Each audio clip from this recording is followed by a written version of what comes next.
नमस्कार। आज हम देखेंगे महादेवी वर्मा द्वारा लिखित कहानी बीबिया।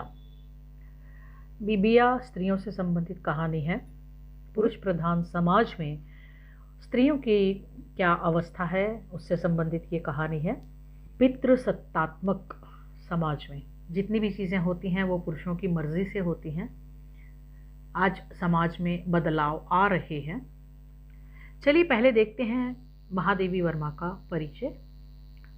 महादेवी वर्मा को आधुनिक मीरा कहा जाता है। इनका जन्म होली के दिन 26 मार्च 1907 फरखुराबाद उत्तर प्रदेश में हुआ।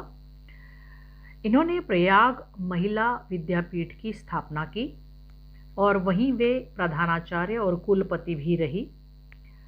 इनकी विशिष्ट शब्दावली थी जिसका संस्कृत की ओर झुकाव था। रेखा चित्रकार, कवित्री और विचारक हैं। निराला ने उन्हें हिंदी के विशाल मंदिर की सरस्वती भी कहा है। 1952 में विधान परिषद की सदस्य भी मनोनीत हुई। इनके द्वारा लिखी गई ये कहानी बहुत ही मर्मस्पर्शी है।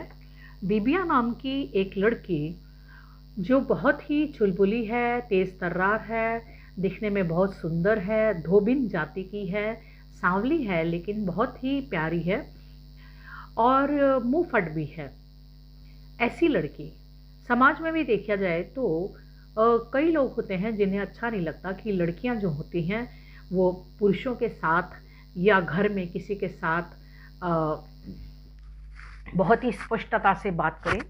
आजकल समाज बदल रहा है। आजकल लड़कियां अपने विचार आदि सभी के सामने रख सकती हैं। पहले समय में ऐसे नहीं होता था। तो ये एक संस्मरणात्मक रेखा चित्र है। रेखा चित्र है, कहानी है, कथा है, क्योंकि इसमें हमें सारे गुण दिखाई देते हैं। तो महादेवी वर्मा ने समाज के निम्न मध्यम वर्गीय और मध्यम वर्गीय चरित्र की दयनीय दशा को बहुत ही निकट से देखा और उसका चित्रण किया। बीबिया मध्यम वर्गीय समाज से आती है और पुरुष प्रधान समाज में वैसे भी स्त्री एक वस्तु से अधिक कुछ भी नहीं है। जिस तरह से एक गाना आया था, आप लोगों ने सुना होगा, तू चीज़ बड़ी है मस्त मस्त। तो यहाँ पर उसे चीज़ कहा गया है। चीज़ यानी वस्तु। तो वस्तु की कोई इच्छा नहीं होती। पहले ज़माने में ऐसे होता था, जब राजा महाराजा युद्ध के लिए जाते थे तो हारने वाला राजा जो होता था अपनी दासियों को, अपने यहाँ की स्त्रियों को एज ए गिफ्ट जीतने वाले राजा को देता था। उसे एक उपहार की तरह दिया जाता था। तो वहाँ पर बहुत सारी दासियाँ होती थी जो एक राजा से दूसरे राजा की तरफ उन्हें भेज दिया जाता था। वो सिर्फ भोग की वस्तु थी, चीज़ थी, वस्तु थी। लड़कियां तो गाय होती हैं, जिस खूंटे से बांधो बंध जाती हैं, है ना। पहले ज़माने में ऐसे ही होता था, जिस खूंटे से बांध लो बंध जाती हैं। लेकिन आज का जो समाज है, आज की जो लड़की है, उसको किसी भी खूंटे से आप बांध नहीं सकते। बाल विधवा जो बीबिया है उसकी ये कहानी है। मैं कहानी पढ़ती हूँ, साथ साथ हम इसका जो विश्लेषण है, इसका जो भावार्थ है, इसकी कहानी का जो विशेषताएं हैं वो हम साथ साथ एक्सप्लेन करते जाएंगे। तो चलिए शुरू करते हैं। बीबिया महादेवी वर्मा द्वारा लिखित ये एक संस्मरणात्मक रेखा चित्र है। मेरी शहराती बरेठिन मुझे जिज्जी कहती है। बरेठिन यानी धोबिन, है ना, धोबी जाति की। और उसका लड़का दमड़ी पुकारता है मौसी जी। अब पहले ज़माने में ऐसे ही होता था, जो छोटी जाति के लोग होते थे अपने बच्चों के नाम जो हैं अच्छे वाले नहीं रख सकते थे। जैसे ऊंची जाति के लोग हैं ना, सीताराम, है ना, इस तरह के बड़े बड़े कृष्णकांत, रमाकांत, राम के संबंधित या देवी देवताओं से संबंधित ऐसे नाम रख सकते थे। लेकिन जो गांव के, जो नीची जाति के लोग होते थे, उनके नाम ऐसे ही होते थे। दमड़ू है, कचरू है, ये वाले नाम उन लोगों के होते थे। आजकल समाज बदल रहा है तो ये बंधन कम होते जा रहे हैं। तो उसका नाम था दमड़ी। दमड़ी नाम क्यों पड़ा ये भी हम आगे देखेंगे। नागरिक समाज में इसे छोटा काम करने वालों की बड़ी धृष्टता भी कह सकता है। नागरिक समाज में मतलब कि वो ये इसे मौसी जी क्यों कहता है। कई जगह पर ये लोग पसंद नहीं करते। उनको लगता है कि या बीबी जी बोले या मैडम करके बात करे। मौसी जी रिश्तेदार थोड़ी है जो हमसे ऐसे मौसी या आंटी कहकर बात कर रहा है। तो कई लोगों को ये चीज़ें नहीं पसंद आती, पर मुझे कभी ऐसा नहीं लगा। यहाँ पर महादेवी वर्मा अपने बारे में बता रही है। संभवतः इसका कारण मेरे संस्कार हों, अपनी और अपने पिता की ग्रामीण नंसाल में मुझे बूढ़ी नाइन को बदामो नानी, बूढ़े बरेठा को ननकू दादा कहकर पुकारना पड़ता था। तो नाई की जो पत्नी होती है, नाइन, नाई नाई जो बाल काटने वाला होता है उसकी पत्नी को नाइन कहते हैं। तो उसकी पत्नी को ये बदामो नानी कहती थी और ननकू दादा कहकर पुकारती थी, क्योंकि घर वालों ने उसे ऐसा कहा था। वहाँ कोई छोटे से छोटा काम करने वाला भी इतना अभागा नहीं होता कि बड़े काम करने वालों से ऐसे पारिवारिक संबोधन न पा सके। गांव में होता है, छोटे लोग भी होते हैं तो उन्हें पारिवारिक संबोधन मिलते हैं, मासी, चाची, नानी, दादू, इस तरह के। इसी विशेषता के कारण वहाँ नागरिक अर्थ व्यवसाय को प्रधानता नहीं मिलती। अर्थ व्यवसाय मतलब आर्थिक दृष्टि से कोई संपन्न है तो भी उनका उनका सम्मान के साथ नाम लिया जाता था। बरेठा रोकने पर भी हट करके प्रतिदिन मेरे उतारे हुए फ्रॉक, कुर्ते आदि को बटोर कर ले जाता बरेठा, जो जिन्हें वो नानू कहकर बुलाती थी, है ना, और वो धोकर ही दूसरे दिन सवेरे दे जाता था। नाइन नित्य ही तेल उपटन लेकर आ जाती और मेरे रोने मचलने पर भी ध्यान न देकर स्नान की क्रिया और सभी विधान संपन्न कर जाती थी। ग्वालिन मेरे लिए मक्खन रखकर ही संतुष्ट न होती, वरना मना कर मुझे थोड़ा बहुत खिलाने में भी घंटों बिता देती थी। तो मेरे लिए फूलों के गहने, पंखे आदि बना लाने वाले रम्मो मालिन की शिक्षा कितनी सफल हुई, इसका पता तब चलता है जब आज मेरे पुष्प रचना की प्रशंसा होती है। एक परिवार की नातिन या पोती होकर मैं सारे गांव की बन बैठती थी। मेरे काम के लिए कुछ लेना उन्हें स्वीकार न था, पर माँ का नया लहरिया पसंद आ जाने पर ग्वालिन, मुनिया, मौसी उनका आंचल पकड़कर इतना मचलती कि उन्हें उसी समय उतार कर दे देना पड़ता था। तो मालिन रम्मो बुआ तो लाख की चूड़ियों का 1.5 रुपए वाला जोड़ा पहले मेहंदी पीसने ही न बैठती थी कि मेहंदी तब पीसूंगी जब आप मुझे ये वाली चूड़ियाँ देंगी, है ना, ये होता था। मेरे कन छेदन, वर्षगांठ जैसे उत्सवों में बदामो नानी तब तक नाचने खड़ी ना होती थी जब नानी अपने बक्स से गुल बदन का लहंगा नहीं देती थी, तब तक वो खड़ी नहीं होती थी। गुल बदन का लहंगा या चिकन के काम का दुपट्टा न निकाल कर देती। होली के दिन बाबा के, आजकल जो बच्चे जैकेट पहनते हैं ना, वो खूटी से उतारकर ननकू दादा के शरीर पर पहुंच गई है। ये तब पता चलता जब गांव भर में वो होली खेल के आ जाते थे। परिवार के यह संबंध किसी विशेष व्यक्ति या पीढ़ी तक सीमित नहीं थे। दोनों ही पक्षों की कई गत आगत, है ना, गत आगत जो चली गई हैं, और गत यानी जो चली गई हैं, जो पहली पीढ़ियां थी, आगत यानी जो आने वाली पीढ़ियां हैं, इस स्नेह संबंध का निर्वाह कर चुकी होती और कर रही हैं। तो ये जो रिवाज उनके चल रहे हैं वो वैसे ही चलते रहते। मेरे स्वभाव का यह संस्कार नागरिक जीवन में भी मिट ना पाया, है ना। जो संस्कार हमें मिलते हैं बचपन से, जो कुछ हम सीखे होते हैं ना, वो हमारे जीवन भर चलते हैं। तो स्वाभाविक ही कहा जाएगा, पर इन लोगों ने उसे कैसे भांप लिया ये बताना कठिन है। भांप लिया यानी जान लिया। एक युग से अधिक समय की अवधि में मेरे पास वाला परिचारक, है ना, एक ही ग्वाला, एक ही धोबी और एक ही तांगे वाला रहा है। दमड़ी की मांग तब से मेरे कपड़े धोती आ रही है। परिवर्तन का कारण मृत्यु के अतिरिक्त और कुछ भी हो सकता है, इसे न वे जानते हैं न मैं। दमड़ी की माँ तब से मेरे कपड़े धोती आ रही है जब मैं विद्यार्थिनी थी। उसके कई बच्चे मर चुके थे। इसी से वो अपने दुर्ग्रह को धोखा देने के लिए उसने लड़के को जन्म लेते ही सूप में रखकर एक पड़ोसिन के हाथ एक दमड़ी में बेच दिया था।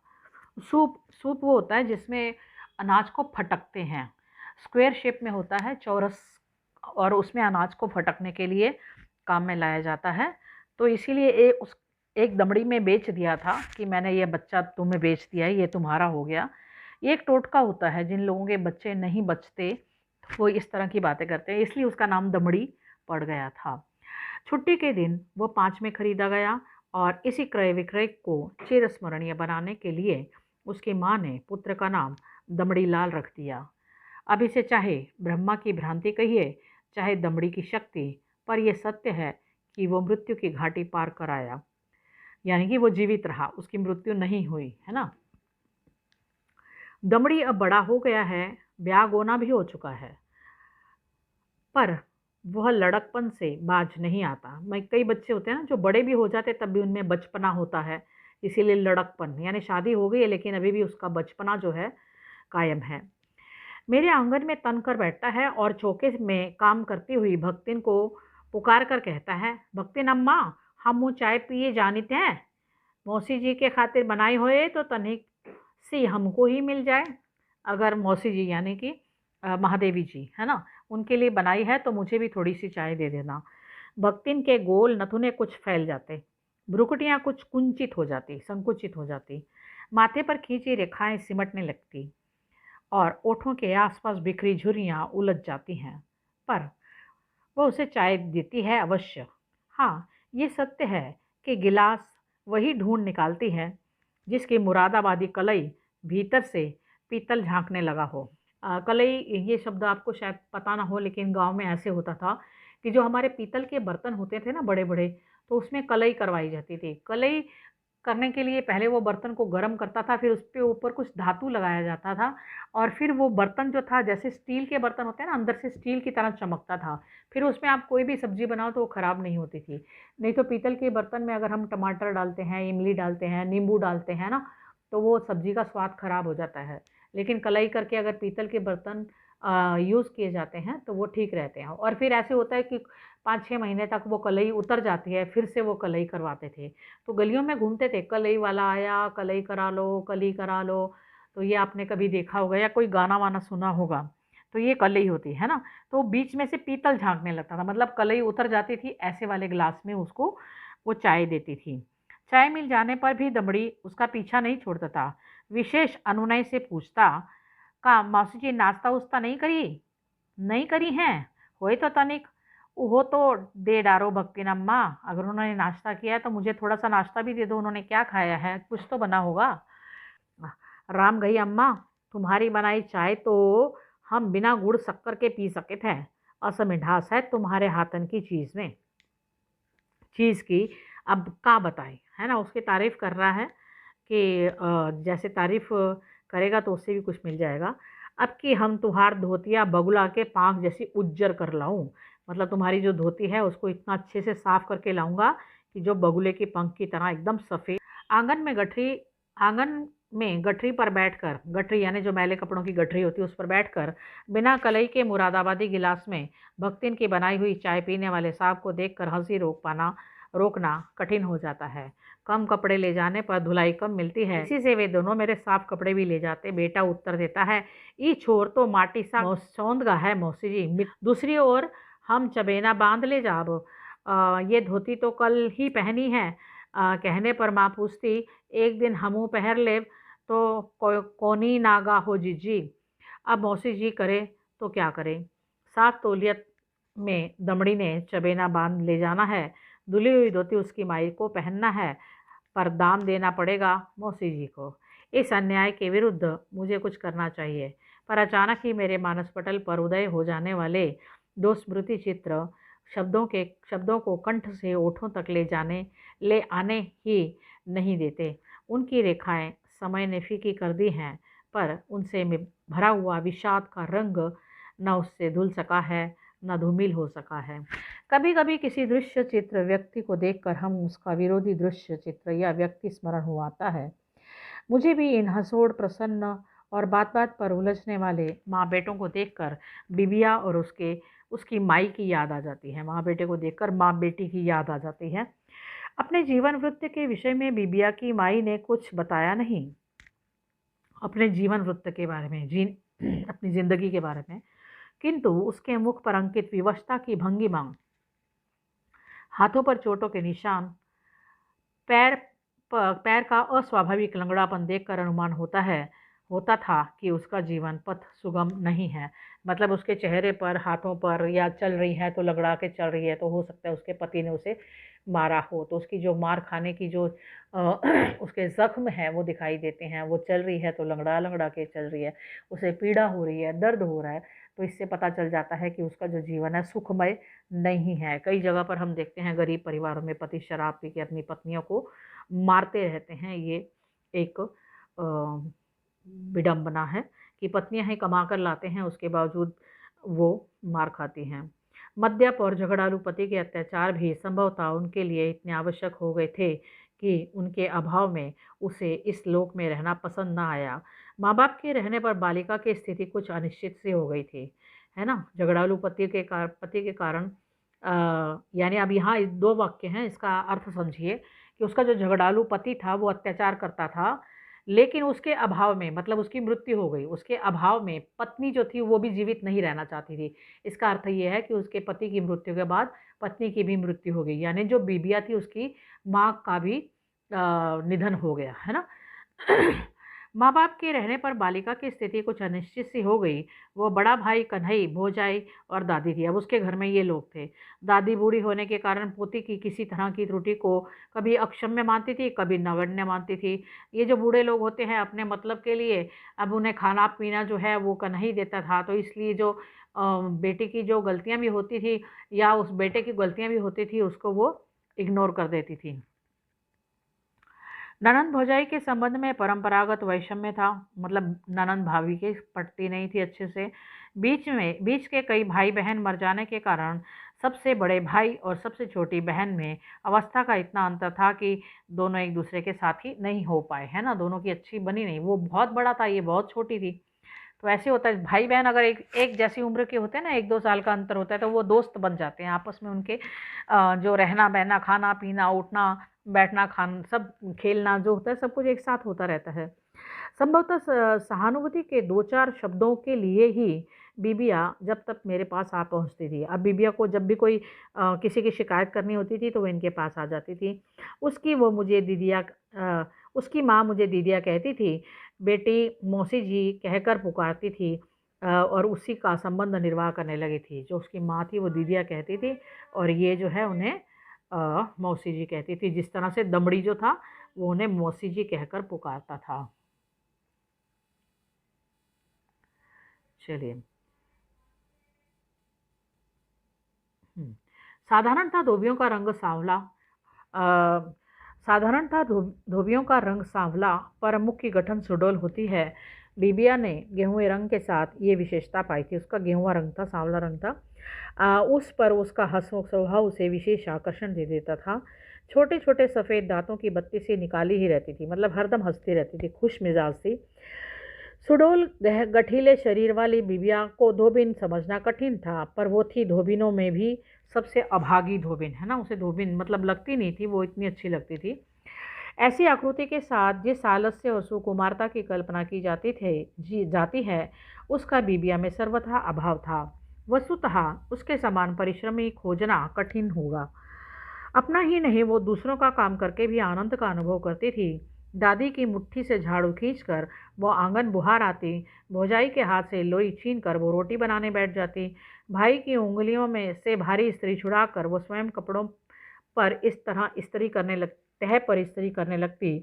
कपड़ों में सज्जी लगाना, भट्टी चढ़ाना, लादी ले जाना, कपड़े धोना, सुखाना आदि कामों में वो सबसे आगे रहती थी। मतलब हर काम करने में वो मज़े लेकर काम करती थी। उसे कुछ ये नहीं होता था कि मैं ये नहीं करूँगी। आजकल के बच्चों को देखो, हम कोई काम करते हैं ना, अगर पानी का गिलास लाना हो या खाना खाया है, बर्तन अपने जाके किचन में रख के आ जाओ, तो वो उठने को तैयार नहीं होते, है ना। आजकल के बच्चों को आप देखते हैं या तो फिर मोबाइल फ़ोनों में लगे रहते हैं। केवल उसके स्वभाव में अभिमान की मात्रा इतनी इतनी थी कि वो दोष की सीमा तक पहुंच जाती थी, है ना। कुछ होते हैं ना स्वाभिमानी होते हैं, मैं ऐसे क्यों करूं, मैं तो नहीं करूंगी।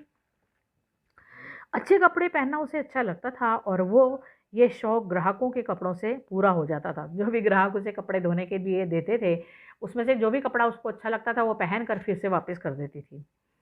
गहने भी उसकी माँ ने कम नहीं छोड़े थे, मतलब गहने भी थे। विवाह संबंध उसके जन्म से पहले ही निश्चित हो गया था।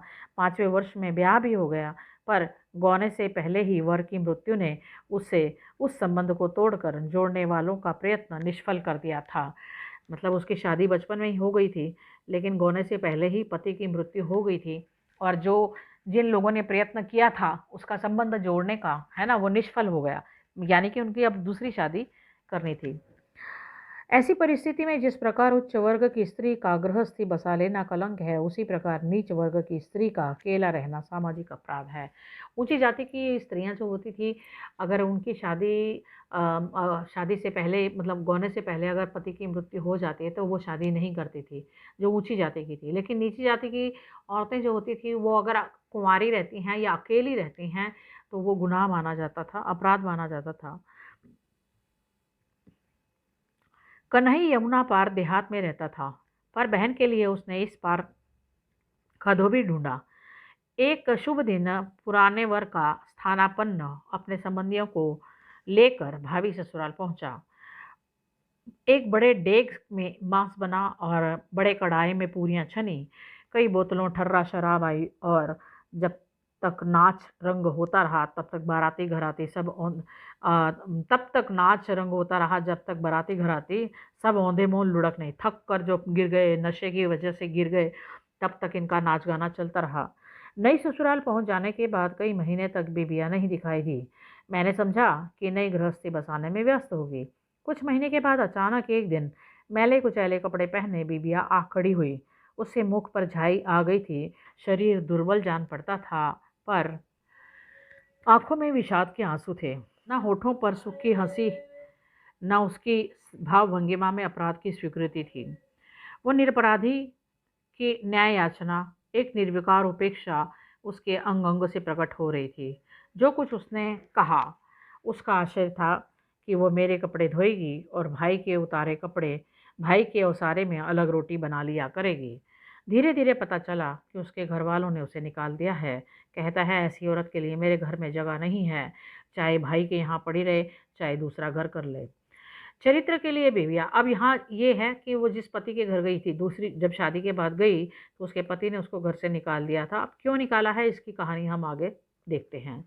चरित्र के लिए ही बीबिया को ये निर्वासन मिला होगा। चरित्र के लिए मतलब उसके कैरेक्टर पर दाग लगा के उसे बाहर निकाल दिया गया था। यह संदेह स्वाभाविक था, पर मेरा प्रश्न उसकी उदासीनता के कवच को भेद कर मर्म में इस तरह चुभ गया कि वो फवक फवक कर रो उठी। अब आप हूँ अस सोचे लागी मौसी जी, मैया तो सरगे गई, अब हमार नैया कसत पार लगी। मेरी माँ जो है वो तो स्वर्ग चलेगी, उसकी मृत्यु हो गई, अब मेरी नैया, जीवन रूपी नैया कैसे पार लगेगी। उसका विषाद देखकर ग्लानि हुई, पर उसकी दादी से सब इतिवृत्त जानकर मुझे अपने ऊपर क्रोध आया। रमई के घर जाकर बीबिया ने गृहस्थी की व्यवस्था के लिए कम प्रयत्न नहीं किया। रमई, उसका जो पति था उसका नाम था रमई, पर था वो पक्का जुआरी, है ना, जो जुआरी शराबी होते हैं तो वो कुछ भी कर सकते हैं। ये अवगुण उन तो सभी धोबियों में मिलते हैं, पर सीमातीत न होने पर उन्हें स्वाभाविक मान लिया जाता है। रमई पहले ही दिन बहुत रात गए नशे में धुत लौटा। घर में दूसरी स्त्री न होने के कारण नवागत बीबिया को ही रोटी बनानी पड़ी थी। वो अकेला था, इसीलिए उसने पहले ही दिन से खाना बनाना शुरू कर दिया। वो विशेष यत्न से दाल तरकारी बनाकर रोटी सेकने के लिए आटा साने उसकी प्रतीक्षा कर रही थी। आटा गूंद कर उसकी प्रतीक्षा कर रही थी कि वो आएगा तो उसे गरम गरम खाना खिलाऊंगी। रमई लड़खड़ाता हुआ घुसा, उसे देखकर ऐसी घृणास्पद बातें बकने लगा कि धीरज खो बैठे। पहले ही दिन पत्नी के पास कोई व्यक्ति आ रहा है और पहले ही दिन वो अपनी पत्नी से इस तरह से घटिया बातें कर रहा है, जिससे उसे बहुत गुस्सा आया। एक तो उसके मिजाज में वैसे ही तेज़ी थी, मतलब वो पहले ही गुस्से वाली थी। दूसरे यह तो अपने घर में अपने पति से मिला अपमान था। घर आते ही इस तरह का अपमान उसे मिला। वो जल कर कह उठी, चुल्लू भर पानी में डूब मरो, बेहाता मेहरारू से असबत याद हो, जानो बेसवा के यहाँ आए हो, छी, तुम्हारी बेहाता मैं पत्नी हूँ, तुम मेरे साथ ऐसे बातें कर रहे हो। तो वो उन्हें डांट देती है। नशे में बेसुध होने पर भी पति ने अपने आप को अपमानित महसूस किया। दांत निपोर कर आंखें चढ़ाकर उसने अवज्ञता से कहा, बेहाता, एक तो भचलहीन, अब दूसरे के घर आई है, सती छीता बने खातिर धन भाग पौ लौगी। हाँ, कहता है पहले पति का तो तुमने भक्षण कर लिया, मतलब उसे मार दिया। अब देखा जाए तो इसका यहाँ पर उसका तो कोई दोष नहीं था, बीबिया का कोई दोष नहीं था। जो बचपन में शादी हुई थी, उसका जो पति मर चुका था, है ना, गोने से पहले ही मर जाता है, छोटा बच्चा जो भी था वो भी छोटा ही होगा, तो मर चुका था। तो कहते हैं पहले पति का तो तुमने भक्षण कर दिया, उसको मार दिया, और सती सावित्री यानी सती सीता बनकर तुम मेरे घर आई हो, और उसको अपमानित करके कहता है तुम्हारे पैर लगता हूँ, पैर छूता हूँ, तुम तो सती सावित्री हो, इस तरह से बात करता है। क्रोध न रोक सकने के कारण बिबिया ने चिमटा उठाकर उस पर फेंक दिया। उसे इतना गुस्सा आया ना, उसने वो चिमटा उठाकर उस पर फेंका, और बचने के प्रयास में वो लटपटा कर औंधे मुंह गिर पड़ा। मतलब उसे ये उम्मीद नहीं थी कि मेरी पत्नी मेरे ऊपर चिमटा फेंकेगी, लेकिन जब चिमटा उसके तरफ आया तो वो अपने आप को बचाने के चक्कर में गिर पड़ा। पत्नी ने भीतर की अंधेरी कोठरी में घुसकर द्वार बंद कर लिया। सवेरे जब बाहर निकली तब घरवाला बाहर जा चुका था। अब फिर ये क्रम प्रतिदिन चलने लगा। शराब के अतिरिक्त उसे जुए का भी शौक था, जो शराब की लत से भी बुरा था। शराबी होश में आने पर मनुष्य बन जाता है, पर जुआरी को कभी होश नहीं आता, अतः उसके संबंध में मनुष्य बनने का प्रश्न ही नहीं उठता। रमई के जुए के साथी अनेक वर्गों से आए थे। कोई काछी था, कोई मोची था, कोई जुलाहा और कोई तेली। अलग अलग जाति के जितने भी होते हैं ना, वैसे इन लोगों का ग्रुप था, और सारे ही एक ही तरह की सोच के लोग होते हैं, तो वही दोस्त बन जाते हैं ना। इन दोनों की सोच भी एक जैसी थी। हार जीत की वस्तुएं भी विचित्र होती थी। कपड़ा, जूता, रुपया, पैसा, बर्तन आदि में से जो हाथ में आया वही दांव पर रख दिया जाता था। हर कोई अपने घर से चीजें चुरा कर लाते थे और खेलते थे। कोई किसी की घरवाली को की हंसुली जीत लेता, कोई किसी की पतुही की झुमके, है ना, झुमके मिल गए, या फिर हंसुली ले आए, या जो पायल ले आए, घर के बर्तन ले आए, ऐसी चीज़ें लाते थे। कोई अपनी बहन की पहुंची हार जाता, कोई नातिन के कड़े। सारांश ये कि जुए के पहले चोरी डकैती की आवश्यकता भी पड़ जाती, तो घर से चुरा कर लाते थे ये सामान, है ना। एक बार रमई के जुए के साथी मियाँ करीम ने गुलाबी आंखें तरेर कर कहा, अरे दोस्त, तुम तो अच्छे छोकरी हथियार लाए हो। क्योंकि उसकी जो पत्नी थी यानी बीबिया थी, वो सुंदर थी, और उसकी तरफ सबकी नज़रें थी, है ना, बुरी नज़र रखते थे उस पर। उसी को दांव पर क्यों नहीं लगा रखते? किस्मतवार होंगे तो तुम्हारे सामने रुपए पैसे का ढेर लग जाएगा, ढेर। अब वो उसको लालच दे रहा है। इस प्रस्ताव का सबसे मुक्त कंठ से समर्थन किया। मतलब जितने भी थे ना सारे शराबी कबाबी, अब वो उसकी स्त्री को हथियाने के चक्कर में थे, और सबने समर्थन किया। रमई बिबिया को रखने के लिए प्रस्तुत भी हो गया। वो तो रख भी देता, मतलब अपनी पत्नी को भी वहां दांव पर लगाने के लिए तैयार था। पर न जाने उसे चिमटा स्मरण हो आया, या लुआठी कि वो रुक गया, है ना। तो उसे याद आ गया कि मेरी पत्नी ने मेरी तरफ किस तरह से मारा था। बहाना बनाया, आज तो रुपया गांठ में है, ना होगा तो मेहरारू और किस दिन के लिए होती है, पत्नी किस दिन के लिए होती है, उसको तो मैं दांव पर लगा दूंगा। मेहरारू यानी पत्नी। बीबिया तक ये समाचार पहुंचते देर न लगी। उस जैसी अभिमानिनी स्त्री के लिए ये समाचार पलीते में आग के समान हो गया। दुर्भाग्य से उसने एक दिन करीम मियाँ को अपने द्वार पर देख लिया, क्योंकि वो उसे देखता रहता था, ताड़ता रहता था हर वक्त। बस फिर क्या था, भीतर से तरकारी काटने वाला बड़ा चाकू निकाल कर और भौहें टेढ़ी कर उसने उन्हें बता दिया कि रमई की ऐसी हरकत करने पर वो उन दोनों के पेट में यही चाकू भोंक देगी, फिर चाहे उसे कितना ही कठोर दंड क्यों न मिले, पर वो ऐसा करेगी अवश्य। वो ऐसी गाय बछिया नहीं है जिसे चाहे कसाई के हाथ बेच दिया जाए, चाहे वैतरणी पार उतरने के लिए महाब्राह्मण को दान में दिया जाए, है ना। वैतरणी नदी के बारे में कहा जाता है कि जब व्यक्ति की मृत्यु होती है तो एक नदी पार करनी होती है, वैतरणी नदी, जिसके अंदर गंदगी होती है, लाशें होती हैं, खून होता है। ऐसी गंदी नदी होती है जिसका नाम वैतरणी कहा गया है। लेकिन जो पुण्य आत्माएं होती हैं वो उसको ऊपर से ही उड़कर उसे पार कर सकती हैं। करीम मियाँ तो सन्न रह गए, पर दूसरे दिन जुए के साथियों के सामने उन्होंने रमई से कहा, लाहौल बिला कुवत, शरीफ आदमी के घर ऐसी औरत। बिलोचिन की तरह बात बात पर छुरा चाकू दिखाते हैं। बिलोचिन यानी बलूची लोग जो होते हैं ना, वो बलूची स्त्रियां, चक्कू छुरियां तेज करा लो, जो औरतें बलूची स्त्रियां होती हैं ना, चाकू छुरियां तेज करती हैं, तो वैसी।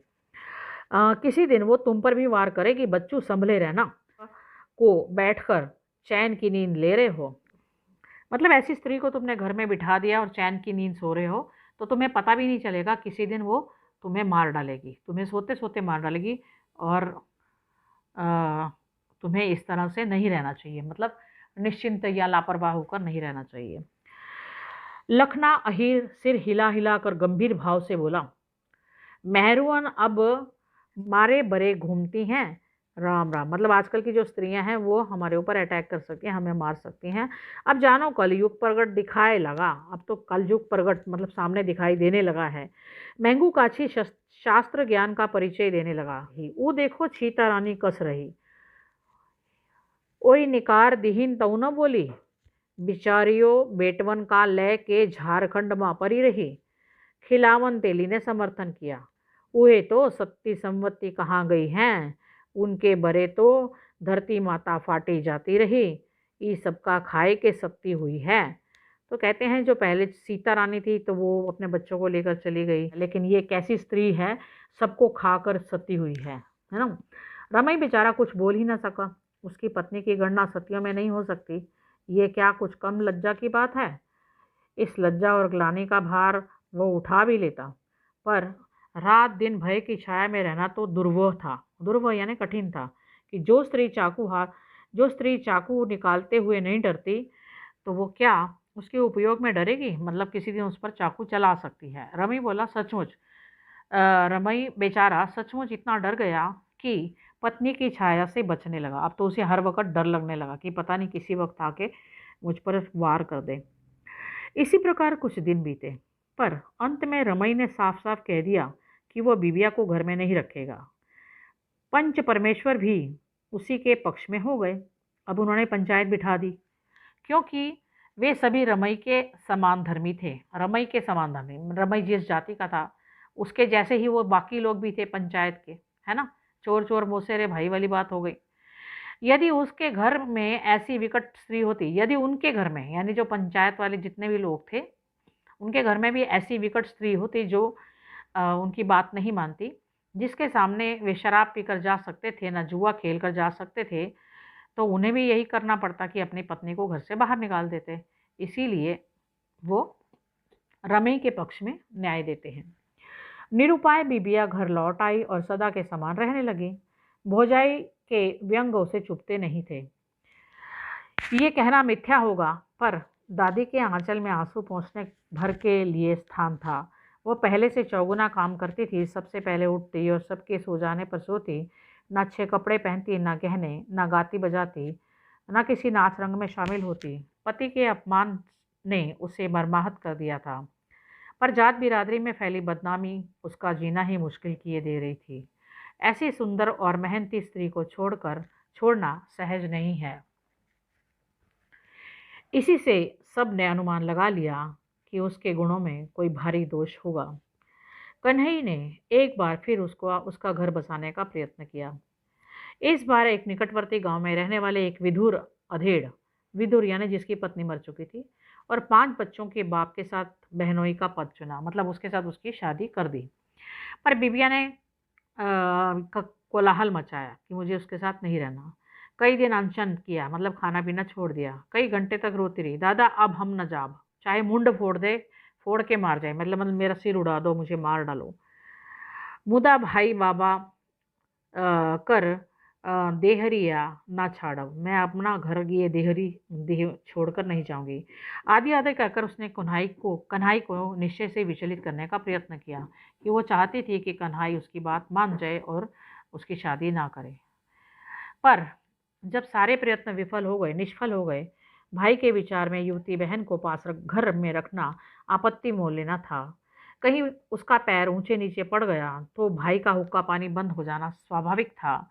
उसके पास इतना रुपया भी नहीं था जिससे पंच देवताओं की पेट पूजा करके जात बिरादरी में मिल सके। तो उसमें ऐसा होता था कि अगर कोई लड़की है और कुंवारी है, और कुंवारी लड़की ने अगर किसी और के साथ प्रेम संबंध स्थापित कर लिए या उसके साथ रहने लगी, तो ये बहुत ही बुरी बात होगी। और उसमें ये होता था कि पंचायत जो होती थी उस लड़के की, मतलब यानी कन्हाई की हुक्का पानी बंद कर देते हैं, है ना, उनको बिरादरी से, जात बिरादरी से निकाल दिया जाता है।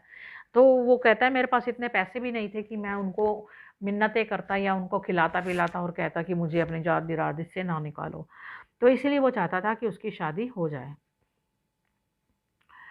अंत में बिविया की स्वीकृति उदासीनता के रूप में प्रकट हुई। किसी ने उसे गुलाबी धोती पहना दी, किसी ने आंखों में काजल की रेखा खींच दी, किसी ने परलोक वासनी सपत्नी के कड़े पछेली से हाथ पांव सजा दिए। इस प्रकार बिविया ने फिर ससुराल की ओर प्रस्थान किया। तीसरी शादी हो गई। जब 1 वर्ष तक मुझे उसका कोई समाचार न मिला, तब मैंने सोचा कि जंगली लड़की अब पालतू हो गई है। यानी कि ये जंगली लड़की थी जो हमेशा अपनी मर्जी से चलती थी, अब पालतू हो गई है, यानी उनके इशारों पर चल रही होगी, अपने पति के इशारों पर चल रही होगी। मैं ही नहीं, उसके भाई भौजाई दादी आदि संबंधी भी कुछ निश्चिंत हो चुके थे। तब एक दिन अचानक सुना कि वो फिर नहर लौट आई है। नहर यानी मायके। इतना ही नहीं, इस बार कलंक की कालिमा और अधिक गहरी हो गई थी। पर मेरे पास वो कुछ कहने सुनने नहीं आई। पता चला कि वो न घर का ही कोई काम करती थी और न ही बाहर निकलती थी। घर की उसी अंधेरी कोठरी में, जिसके एक कोने में राधे के लिए घास भरी पड़ी थी और दूसरे में ईंधन कोयले का ढेर लगा था, वो मुंह लपेटे पड़ी रहती थी। बहुत कहने सुनने पर 2 कौर खा लेती थी, नहीं तो उसे खाने पीने की भी चिंता नहीं थी। ये सब सुनकर चिंतित होना स्वाभाविक ही कहा जाएगा। मन के किसी अज्ञात कोने से बार बार संदेह का एक छोटा सा मेघखंड उठता और धीरे धीरे बढ़ते विश्वास की सब रेखाओं में फैल जाता। बीबिया क्या वास्तव में चरित्रहीन है? यदि नहीं, तो वो किसी के घर में आदर का स्थान क्यों नहीं बना पाती? उससे रंगरूप से बहुत तुच्छ लड़कियां भी अपना अपना संसार बसाए बैठी थी। इस अभागी में ऐसा कौन सा दोष है जिसके कारण इसे कहीं हाथ भर जगह तक नहीं मिल सकती? इसी तर्क वितर्क के बीच बीबिया की दादी आ पहुंची और धुंधली आंखों को फटे आंचल के कोने से रगड़कर पोती के दुर्भाग्य की कथा सुना गई। बीबिया के नवीन पति की 2 पत्नियां मर चुकी थी, यानी कि उसके पति का भी तीसरी शादी थी। पहली पत्नी स्मृति के रूप में एक पुत्र को छोड़ गई थी, जो नई विमाता के बाद उसके 4-6 मास बड़ा ही होगा। दूसरी की धरोहर 3 लड़कियां थी, मतलब 2 पत्नियां थी, पहले का एक बेटा था, दूसरी की 3 लड़कियां थी और ये जो थी तीसरी थी, जिनमें बड़ी 9 वर्ष की थी और उससे छोटी 3 वर्ष की। झनकू ने छोटे बच्चों के लिए तीसरी बार घर बसाया था। वधू के प्रति भी उसका कोई विशेष अनुराग नहीं था, ये उसके व्यवहार से प्रकट ही नहीं होता था। वो सवेरे लादी लेकर रोटी बांधकर घाट चला जाता और संध्या के समय लौटता। फिर शाम को गठरी उतार कर और गधे को चरने के लिए छोड़कर घर से निकलता तो 11 बजे से पहले लौटने का नाम नहीं लेता था। सुना जाता था कि उसका अधिकांश समय उसी पासी परिवार में बीतता था, जिसके साथ उसकी घनिष्ठता के संबंध में विविध मत थे, मतलब उसका किसी और स्त्री के साथ संबंध था। जाति भेद के कारण वो उस परिवार के साथ किसी स्थायी संबंध में नहीं बन सका था और अपनी अभियोगहीन पत्नियों और अपने अच्छे स्वभाव के कारण पंच परमेश्वर के दंड विधान की सीमा से बाहर रह गया था।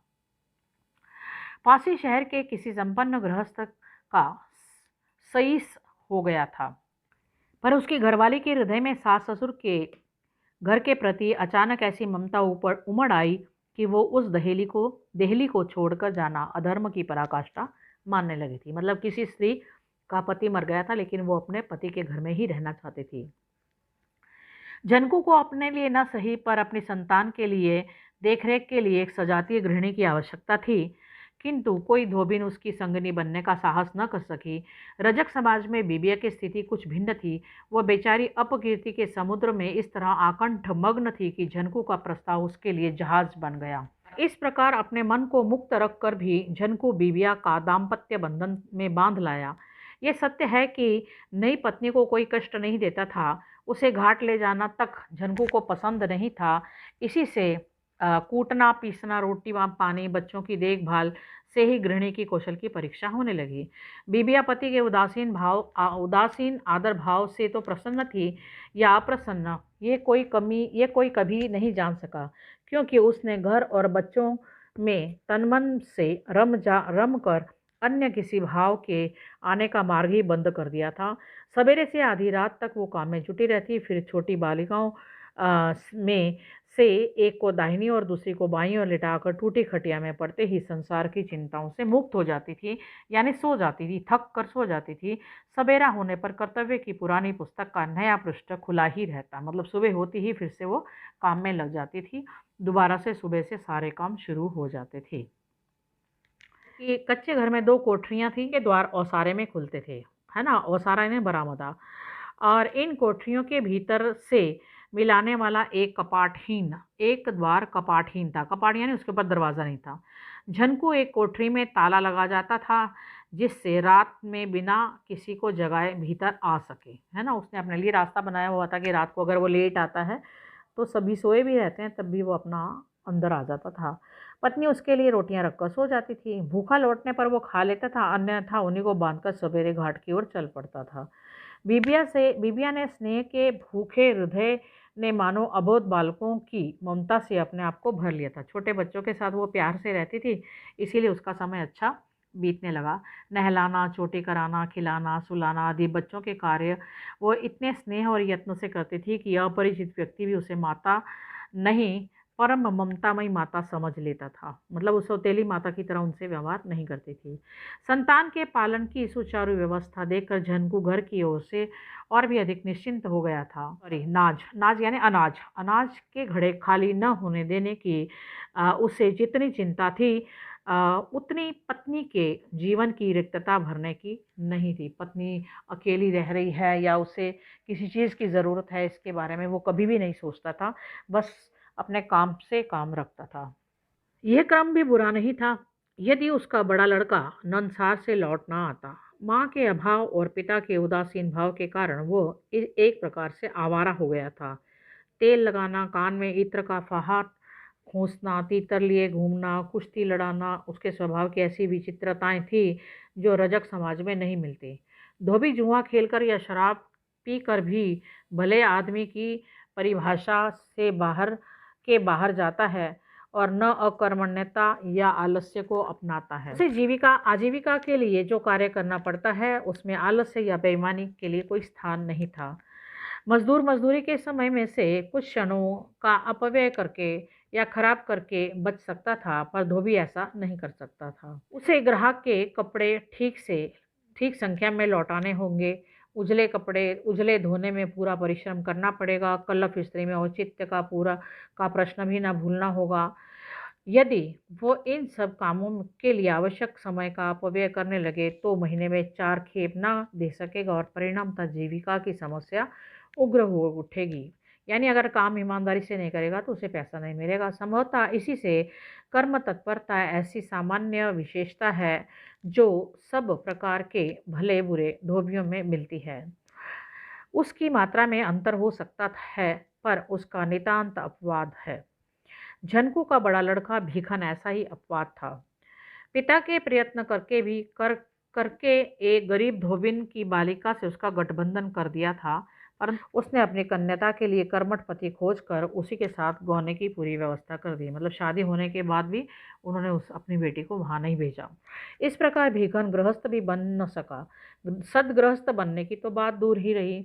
पिता स्वयं इस स्थिति में नहीं था कि पुत्र को उपदेश दे सकता था, पर अंत में उसके व्यवहार से थक कर उसने उसे निर्वासन का दंड दे दिया। इस प्रकार विमाता के आने के समय वो नाना नानी के घर पे रहकर तीतर लड़ाने की और पतंग उड़ाने में विशेषज्ञता प्राप्त कर रहा था।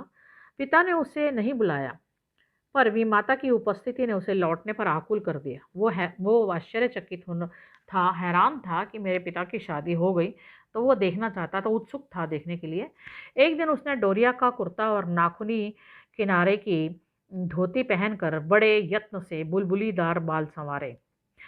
तब एक हाथ में तीतर का पिंजरा और दूसरे हाथ में बहनों के लिए खरीदी हुई लैया करारी की पोटली लिए हुए वो द्वार पर आ खड़ा हुआ। पिता घर नहीं था, पर विमाता ने सौतेले बेटे के स्वागत सत्कार में त्रुटि नहीं होने दी। लोटे भर पानी में खांड घोलकर उसे शरबत पिलाया, दाल के साथ बैंगन का भरता बनाकर रोटी खिलाई और दूसरी कोठरी में खटिया बिछाकर उसके विश्राम की व्यवस्था कर दी। पिता पुत्र का साक्षात स्नेह मिलन नहीं हो सका, क्योंकि एक और अनिश्चित आशंका थी और दूसरी ओर अनिश्चित अवज्ञा। अनिश्चित आशंका, दूसरी ओर उनको पता था कि ये बात नहीं मानेगा, इसलिए निश्चित अवज्ञा थी। झनकू ने उसे स्पष्ट शब्दों में बता दिया था कि भले मानस के समान न रहने पर वो उसे तुरंत घर से बाहर निकाल देगा। भीखन ने होंठ बिचका, आंखें मिचका और अवज्ञा से मुख फेर कर पिता का आदेश सुन लिया, पर भले मानस बनने के संबंध में अपनी कोई स्वीकृति नहीं दी। चरित्रहीन व्यक्ति दूसरों पर जितना संदेह करता है उतना सच्चरित्र नहीं। कहते हैं ना, हमारा जैसा चश्मा होता है, अगर हम अच्छे हैं तो हमें सारे लोग अच्छे दिखाई देते हैं, अगर हम बुरे हैं तो हमें सभी लोग बुरे दिखाई देंगे, है ना। अगर हमारा चश्मा जैसा है वैसा ही हमें सब दिखाई देते हैं। झनको भी उसका इसका अपवाद नहीं था। अब तक जिस पत्नी के लिए पिता का कष्ट नहीं उठाया, उसी की पहरेदारी का पहाड़ सा भार वो सुख से ढोने लगा। समय पर लौट आता। अब उसे अपने बेटे को देखकर उसे वो लगता था कि पता नहीं ये अपनी माँ के साथ कुछ बदतमीजी ना करे, और पुत्र पर कड़ी दृष्टि रखता और पत्नी के व्यवहार में परिवर्तन खोजता रहता। पर पिता की सतर्कता की अवज्ञा करके पुत्र विमाता के आसपास मंडराता रहता। जहाँ वो बर्तन मांजती वहीं वो तीतर चुगाने बैठ जाता। जब वो कपड़े सुखाती तब वो नंगे बदन बैठकर मांसल हाथ पैरों पर तेल मलता। जिस समय वो पानी का घड़ा भरकर लाती उसी समय महुए की छतनार वृक्ष की ओट में छिपकर गाता, धीरे चलो गगरी छलक ना जाए। एक दिन रोटी खाते समय उसकी सरसता इस सीमा तक पहुंच गई कि विमाता विमाता जलती लुआठी चूल्हे से खींचकर अ, बोली, मतलब उसने कोई ऐसी बदतमीजी से कोई बात करी, खींच कर वो उसने लाठी निकाली, आग से जलती हुई लकड़ी निकाली और बोली, हम तुहार बाप की मेहररू हई, मैं तुम्हारी पिता की पत्नी हूँ। अब भाखा सुबह सुनब को तुहार पिठिया की चमड़ी न बची। अगर तुमने मेरे साथ कोई बदतमीजी से अपशब्द कहे या बदतमीजी से कोई बात करी तो तुम्हारी जो पीठ की चमड़ी है वो बचेगी नहीं, मैं उसे जला दूंगी। विमाता के इस अभूतपूर्व व्यवहार से पुत्र लज्जित न होकर क्रुद्ध हो उठा, है ना। आदमी के जब वो ईगो को कोई हर्ट करता है तो वो उसे बर्दाश्त नहीं कर सकता, इसीलिए वो गुस्से में आ गया। इस प्रकार के पुरुषों को अपनी नारी मोहिनी विद्या का बड़ा गर्व रहता है।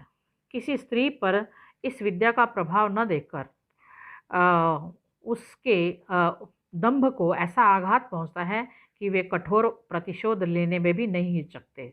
उनको लगता था कि मैं बहुत ही आकर्षक हूँ और कोई किसी भी स्त्री को अपनी तरफ आकर्षित कर सकता हूँ। और जब उन्होंने देखा कि ये उसकी माँ जो है, विमाता जो है, वो आकर्षित नहीं हो रही है तो उसको आघात लगा। विमाता की उपदेश की प्रतिक्रिया ने उसे एक अकारण द्वेष को अंकुरित करके उसे पनपने की सुविधा दे डाली।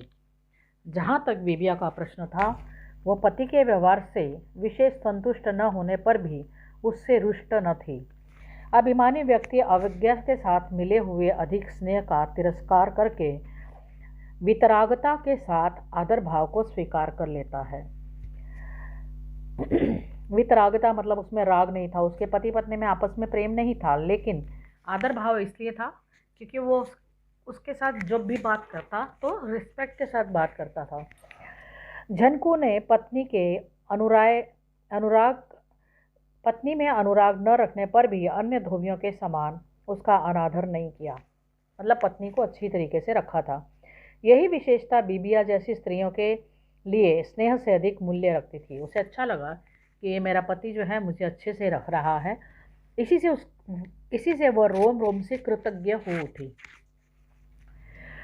उसके क्रूर अदृष्ट ने न यदि परिहास में यह सौतेला पुत्र न भेज दिया होता तो वो उसी घर में संतोष के साथ शेष जीवन बिता देती, पर उसके लिए इतना सुख भी दुर्लभ हो गया।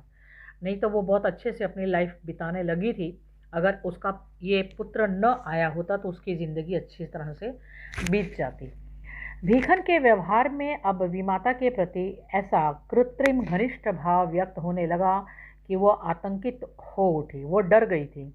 घर की शांति न भंग करने के विचार से ही उसने गृहस्वामी के निकट कोई अभियोग नहीं उपस्थित किया। अपने पति से उसने कुछ नहीं कहा अगर पति से कहती तो वो दोनों में झगड़ा हो जाता। वैसे अच्छी बात थी, पति से कह देनी चाहिए थी, तो वो अपने बेटे को घर से बाहर निकाल देता। वो कुछ नहीं बोली, इसी वजह से बात बढ़ गई। पर अपने मौन के कठोर परिणाम तक उसकी दृष्टि नहीं पहुंची कि मैं चुप रही तो उसका क्या परिणाम होगा, ये उसने ध्यान नहीं दिया। पुत्र दूसरों के सामने विमाता की चर्चा चलते ही एक विचित्र लज्जा और मुग्धता का अभिनय करने लगा। अपने दोस्तों के सामने जानबूझकर शर्माकर और मुग्धता का भाव व्यक्त करता था कि जैसे उसकी माँ के साथ, यानी उस स्त्री के साथ उसके कोई संबंध है। उसके साथ ही उन दोनों के संबंध में दंत कथाएं फैलाने लगी और जो दोस्त थे वो भी मज़े लेने लगे।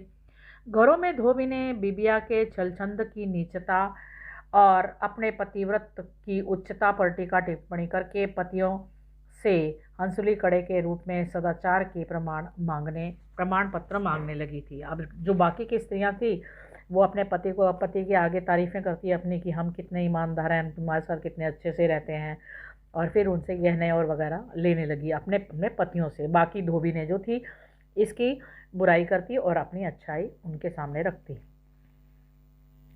घाट पर झनकू की श्रवण सीमा में बैठकर धोबी अपने आप को त्रिया चरित्र का ज्ञात प्रमाणित करने लगे कि हमें त्रिया चित्र के बारे में बहुत सारी बातें पता है, और झनकू के कान तक वो बात पहुंचाने की कोशिश करने लगे। पत्नी का अनाचार और अपनी कायरता का ढिंडोरा पीटते देखकर झनकू का धैर्य सीमा तक पहुंच गया। तो आश्चर्य नहीं, एक दिन जब घाट से भरा हुआ माने गुस्से से भरा हुआ, है ना, जब उसने बाहर से बातें सुनी, उसके पत्नी और उसके बेटे के बारे में कुछ बात कर रहा था, लौट आ रहा था तो मार्ग में लड़का मिल गया। बस झनकू ने आओ देखा ना ताव, गधा हाँकने की लकड़ी से ही उसकी मरम्मत करने लगा। रास्ते में ही उन्होंने अपने बेटे को मारना शुरू कर दिया। पुत्र ने सारा दोष विमाता पर डालकर अपनी विवशता का रोना रोया और अपने दुष्कृत्य पर लज्जित होने का स्वांग रचा। इस प्रकार भीखन का प्रतिशोध अनुष्ठान पूरा हुआ। भीखन जो था अपनी माँ से बदला लेना चाहता था और अपने पिता के सामने जानबूझकर कहा कि वो ही मेरे पीछे पड़ी हुई है, मेरी माँ जो है वो मेरे पीछे पड़ी हुई है, मैं बेचारा क्या कर सकता हूँ, मुझसे गलती हो गई, मुझे माफ़ कर दो, क्योंकि मेरी माँ ही मेरे पीछे पड़ी हुई थी। तो अपनी माँ से जो बदला लेना चाहता था उसने बदला ले लिया। अब वो जो पिता है उसको पता है पिता है तो माँ को घर जाके मारेंगे। झनकू यदि चाहता तो पत्नी से उत्तर मांग सकता था, पर उसे उसके दोष इतने स्पष्ट दिखाई देने लगे कि उसने इस शिष्टाचार की आवश्यकता ही नहीं समझी, है ना।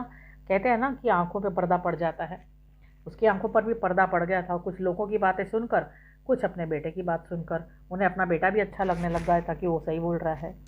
बीबिया ने एक बार भी गहने कपड़े के लिए हट नहीं किया।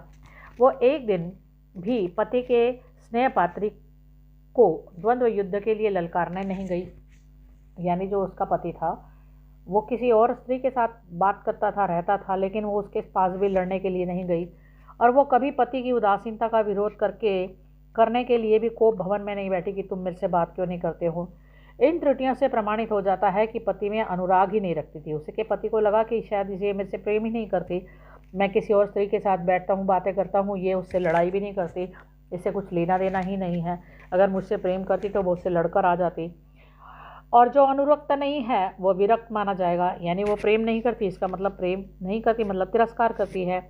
फिर जो एक और विरक्त है और दूसरे किसी और की ओर अनुरक्त होने को लोग अनिवार्य समझ लेते हैं। उनको लगता है कि पिता से प्रेम नहीं कर पा रही है, इसीलिए उसके बेटे को इन्होंने उस पर डोरे डाल दिए। इस तर्क क्रम से जो दोषी प्रमाणित हो चुका हो उसे सफाई देने का अवसर भी देना पुरस्कृत करना है।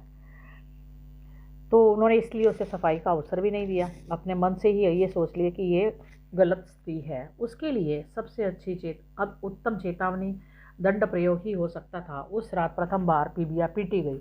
लात, घुसा, थप्पड़, लाठी आदि सुविधा के अनुसार उपयोग किया, पर अपराधिनी ने न दोष स्वीकार किया न क्षमा मांगी। मैंने कोई गलती नहीं की है तो मैं क्षमा क्यों मांगूं। न रोई न चिल्लाई। इच्छा होने पर बिबिया लात घुसे के उत्तर में बेलन चिमटे से देने का सामर्थ्य रखती थी, पर वो झनकू का इतना आदर करने लगी थी कि उस पर हाथ उठ न सका। पत्नी के मौन को भी झनकू ने अपराधों की सूची में रख दिया और मारते मारते थक जाने पर उसे औसारे में ढकेल कर किवाड़ बंद कर दिया और हाँफता हुआ खाट पर पड़ा रहा।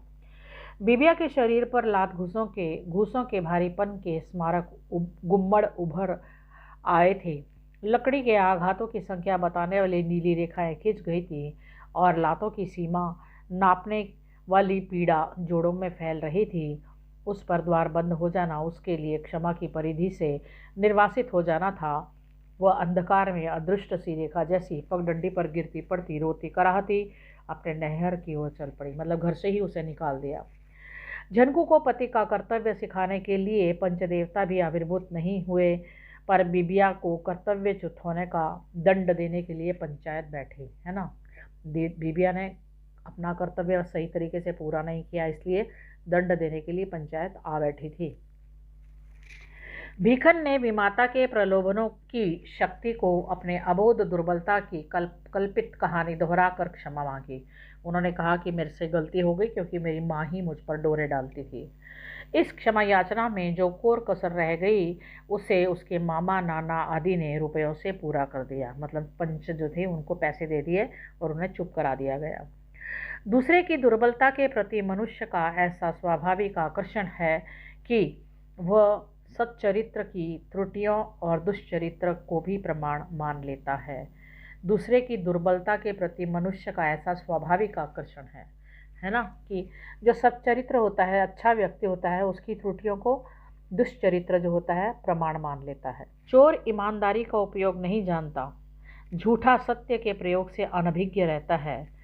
किसी गुण से अनभिज्ञ या उसके संबंध में अनास्थावान मनुष्य यदि उस विशेषता से युक्त व्यक्ति का विश्वास न करे तो स्वाभाविक ही है, पर उसकी भ्रांत धारणा भी प्रायः समाज में प्रमाण मान ली जाती है, क्योंकि मनुष्य किसी को दोष रहित नहीं स्वीकार करना चाहता और दोषों के अथक अन्वेषण दोषों युक्त की श्रेणी में मिलते हैं।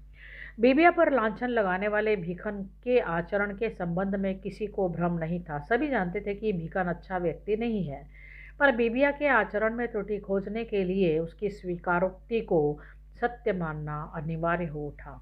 वो अपने अभियोग की सफाई देने के लिए नहीं पहुंची। पंच देवताओं को कैसा पूजापा प्राप्त होता इसका सहज अनुमान था। वो क्रुद्ध सिंहनी की तरह थी, वो पहुंची नहीं। अगर पहुंचती तो उन्हें नहीं पता जो पंच देवता थे उनका क्या हाल होने वाला था। बिबिया की दादी मर चुकी थी, पर भाई चिर दुखिनी बहन को घर से निकाल देने का साहस नहीं कर सका। इसी से बिरादरी से उसका हुक्का पानी बंद हो गया। इसी बीच ज्वर के कारण मुझे पहाड़ जाना पड़ा। यहाँ पर महादेवी वर्मा अपने बारे में बात कर रही है कि ज्वर यानी उन्हें ज्वर बुखार हो गया था और उन्हें पहाड़ पर जाना पड़ा। जब कुछ स्वस्थ होकर लौटी तो बिबिया की खोज की। पता चला वो न जाने कहाँ चली गई है और बहन का कलंक कालिमा से लज्जित भाई ने प्रतापगढ़ जिले में जाकर अपने ससुर के यहाँ आश्रय लिया। उसका भाई जो था शहर छोड़कर चला गया था। बहन से छुटकारा पाकर कन्हई खिन्न हुआ या नहीं इस कोई नहीं बता सका, पर सरपंच ससुर की कृपा से वह बिरादरी में बैठने का सुख पा सका। सब जानते थे कि गांव का रज्जक समाज बिबिया के संबंध में एकमत नहीं था। कुछ उसके आचरण पर विश्वास रखने के कारण उसके प्रति कठोर थे, कुछ उसकी भूलों को भाग्य का अमिट विधान मानकर सहानुभूति के दान में उदार थे। एक वृद्धा ने बताया कि भाई का हुक्का पानी बंद हो जाने पर वो बहुत खिन्न हुई, फिर बिरादरी में मिलने के लिए 200 रुपये खर्च करने पड़ते थे, पर इतना कन्हई जन्म भर कमाकर भी नहीं। इन्हीं कष्ट के दिनों में भतीजे ने जन्म लिया। भौजाई वैसे ही ननंद से प्रसन्न नहीं रहती थी, अब तो उसे सुना सुना कर अपने दुर्भाग्य और पति की मंद बुद्धि पर खींचने लगी। का हमरेऊ फूटे कपार माँ पहल पहल उठी संतान का उछाल लिखा है। हम कौन गहरी गंगा में जो बोवा है, जौन आज 4 जात बिरादर दुआरे मुंह चुठारे, पराए बरे हमारे घर उजड़ेगा। जिन घर न द्वार उनका का दूसरन के गिरस्ती बिगारे का चाहिए। शर्मदारन के बरे में चिल्लू भर पानी बहुत है। अब यहाँ पर वो अपने पति से कहती है, कौन? उसकी जो भाभी थी, कहती कि हमारे भाग फूटे हैं, है ना, पहली संतान का उत्साह हमारे यहाँ पर लिखा था, और हमने कौन सा बुरा बीज बोया था, जो बिरादरी का कोई भी व्यक्ति हमारे यहाँ पर बधाई देने नहीं आया, मुंह जूठा करने नहीं आया, यानी बधाई देने नहीं आया। यहाँ पर आते हमारे घर कुछ खा पी के जाते। पराई औरत के कारण हमारा घर उजड़ गया, यानी उनकी जो ननंद घर आकर बैठी हुई है, इसकी वजह से हमने अपना घर को उजाड़ लिया है। हम क्या कहते हैं, जात बिरादरी से अलग हो गए हैं। और जिनके जो खुद ही जाकर अपने घर गृहस्थी उजाड़ कर आई है, उसको तो चुल्लू भर पानी में डूब मरना चाहिए, है ना। इस तरह की बातें वो अपनी ननंद को भी सुना रही थी। इस प्रकार की सांकेतिक भाषा में छिपे व्यंग को सुनते सुनते एक दिन बिबिया गायब हो गई, क्योंकि हर एक चीज़ की एक लिमिट होती है। जब हर वक्त कोई ताने देता रहे और बुरा भला कहता रहे, तो वो व्यक्ति कब तक उसे बर्दाश्त करेगा।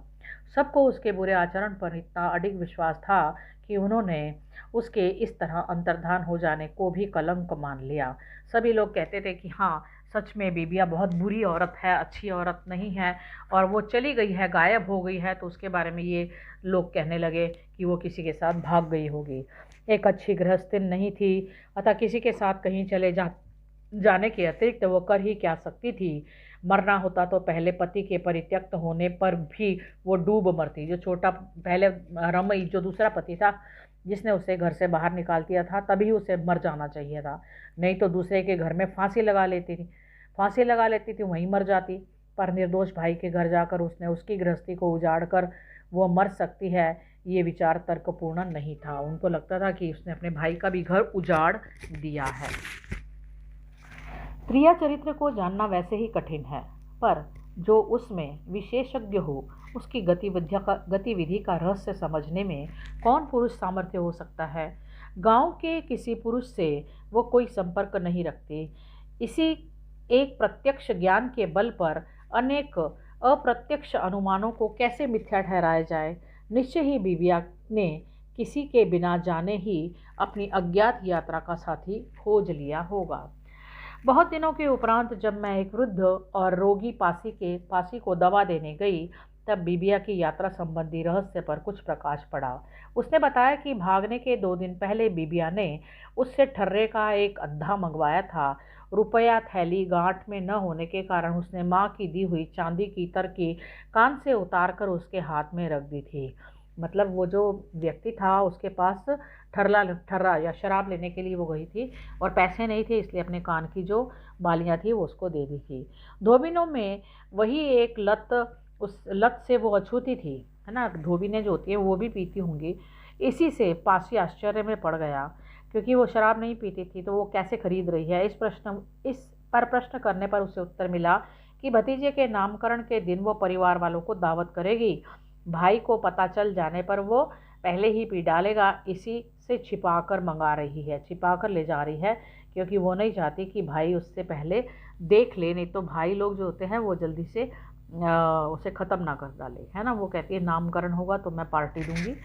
दूसरे दिन जब पासी ने छन्ने में लपेटा हुआ अद्दा देकर शेष रुपए लौटाए, तब उसने रुपयों को उसी की मुट्ठी में दबाकर अनुनय से कहा, अब वही रखे तो अच्छा हो, आवश्यकता पड़ने पर बाद में वो ले लेगी। उसने पैसे वापस नहीं लिए, बाकी बचे हुए जो थे। गांव की सीमा पर खेलती हुई कई बालिकाओं को उसके मैले कपड़ों की छोटी गठरी लेकर यमुना की ओर जाते जाते ठिठकना स्मरण है। एक गडरिये के लड़के ने संध्या के समय उसे चुल्लू में कुछ पी पी कर यमुना के मटमैले पानी में बार बार कुल्ला करते हुए पागलों की तरह हंसते हुए देखा था। तब मेरे मन में एक अज्ञातनामा संदेह उमड़ने लगा। यात्रा का प्रबंध करने के लिए तो कोई बेहोश करने वाले पेय को नहीं खरीदता। यदि इसकी आवश्यकता ही थी तो क्या वो सहयात्री से नहीं मंगा सकता था। अगर उसके साथ कोई दोस्त होता जिसके साथ वो भाग रही थी तो वो उससे मंगवा सकती थी, लेकिन नहीं मंगवाया। इसका मतलब वो अकेली थी, जिसके अस्तित्व के संबंध में गांव भर को विश्वास है। बिबिया को अपनी मृत माँ का अंतिम स्मृति चिन्ह बेचकर इसे प्राप्त करने में कौन सी नई आवश्यकता आ पड़ी थी। उसकी माँ की अंतिम निशानी उसके पास थी, तब भी उसने वो दे दी थी।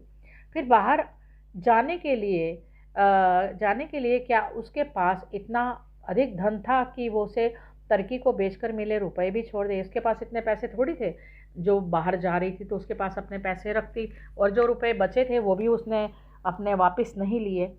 कगार तोड़कर हिलोरे लेने वाली भदोई यमुना में तो धोबी कपड़े नहीं धोने जाता। कगार तोड़कर मतलब यमुना में जैसे बाढ़ आई हुई थी। वर्षा की उदारता जिन गड्ढों में भरकर पोखर तलैया का नाम दे देती है, उन्हीं में धोबी कपड़े पछाड़ लाते हैं। तब बिबिया ही वहाँ क्यों क्यों वहाँ गई, है ना। जिस जगह पर धोबी लोग नहीं जाते तो बिबिया वहाँ क्यों गई थी, ऐसी बाढ़ वाली नदी पर, यमुना नदी पर। इस प्रकार तर्क की कड़ियाँ जोड़ जोड़ कर मैं जिस निष्कर्ष पर पहुंची उसने मुझे कंपा दिया था। आत्मघात, यानी कि उसने आत्महत्या की थी। जीवन की इस मनुष्य के जीवन से पराजित होने की स्वीकृति है। आत्मघात करना यानी मनुष्य जीवन से जब हार जाता है तो मृत्यु को गले लगा लेता है। बिबिया जैसे स्वभाव के व्यक्ति पराजित होने पर भी पराजय स्वीकार नहीं करते। वो तो ऐसी थी कि हारने के बाद भी हार स्वीकार नहीं करती थी। कौन कह सकता है कि उसके सब ओर से निराश होकर अपनी अंतिम पराजय को भूलने के लिए ही आयोजन नहीं किया था, है ना। अपनी अंतिम पराजय को भूलने के लिए उसने शराब पी थी। संसार ने उसे निर्वासित कर दिया था। इसे स्वीकार करके और गरजती हुई तरंगों के सामने आंचल फैलाकर क्या वह अभिमानी स्थान की याचना कर सकती थी। मैं ऐसी ही स्वभाव वाली एक संभ्रांत कुल की निसंतान अतः उपेक्षित वधू को जानती हूँ, जो सारी रात द्रौपदी घाट पर घुटने भर पानी में खड़ी रहने पर भी डूब न सकी और ब्रह्म मुहूर्तों पर किसी स्नानार्थी वृद्ध के द्वारा घर पहुंचा। उसने भी बताया था कि जीवन के मोह ने उसे निश्चय ही डामाडोल नहीं किया।